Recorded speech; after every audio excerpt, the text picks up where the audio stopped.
Hello, everybody. This is Tamara, and these are my grandparents, Dennis and Francis BeAbout. They have both passed. My grandpa B passed 6 weeks after my father died. In he died July 2010. My dad died 1st of June 2010. My grandfather was a very simple and holy man, as were both my grandparents, and he was the proud and strong leader of his family. Every meal prayer would start with the phrase, "Bless this food and the hands that prepared it." And then he would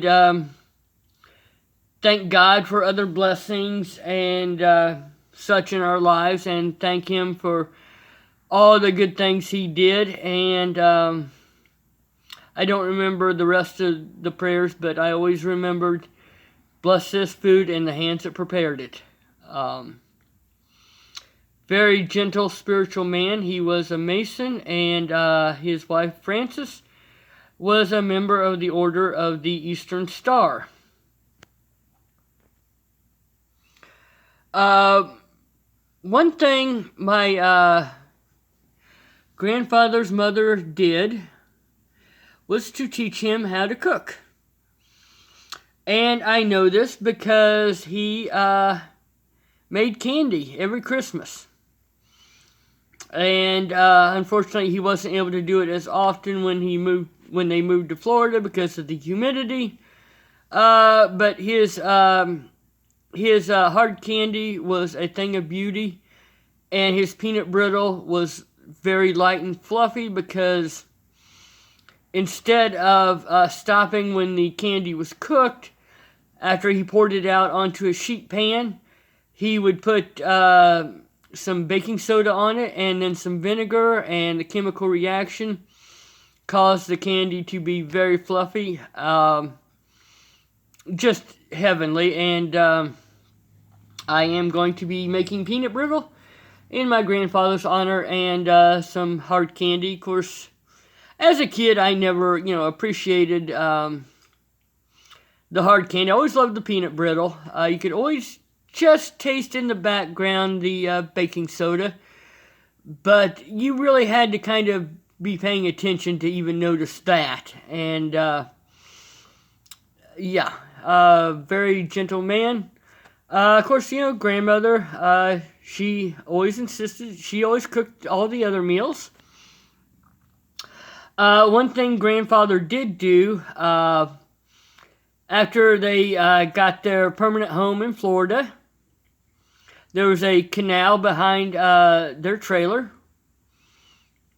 a nice double wide, and he would catch crabs, and he made the most magnificent crab cakes ever.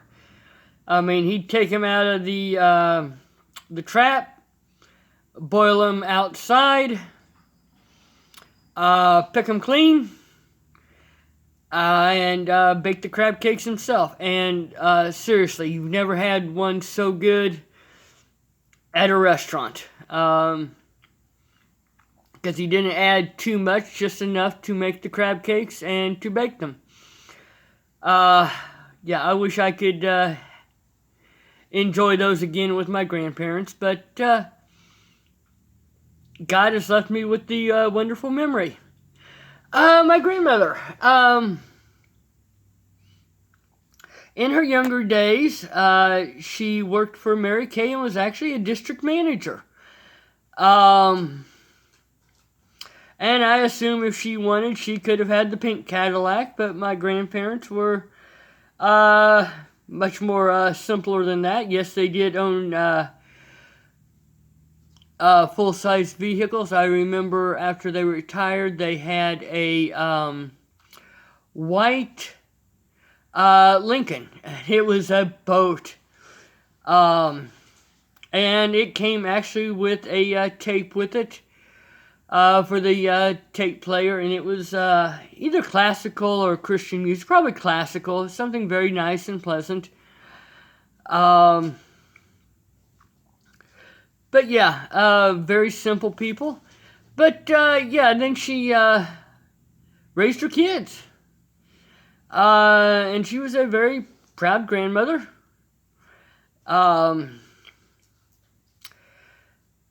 When I was growing up, they actually owned a lake cottage on Little Barbie Lake. And I'm hoping one of these days, if God blesses me, I can buy that back from whoever owns it currently. And I hope it hasn't been expanded and such, because this is just a little 2-room cabin, you know, basically meant for weekend use. Had a little shower off the, it wasn't a garage, carport. Little kitchen, didn't really have a living room to it, because, you know, you were going to spend all day at the beach. That's why you were there for the weekend. So yeah, happy memories there. They sold that when I was in middle school. So yeah, very frugal people, which is why they were able to have such nice things. And Grandma and Grandpa, I love you, and I will see you in heaven.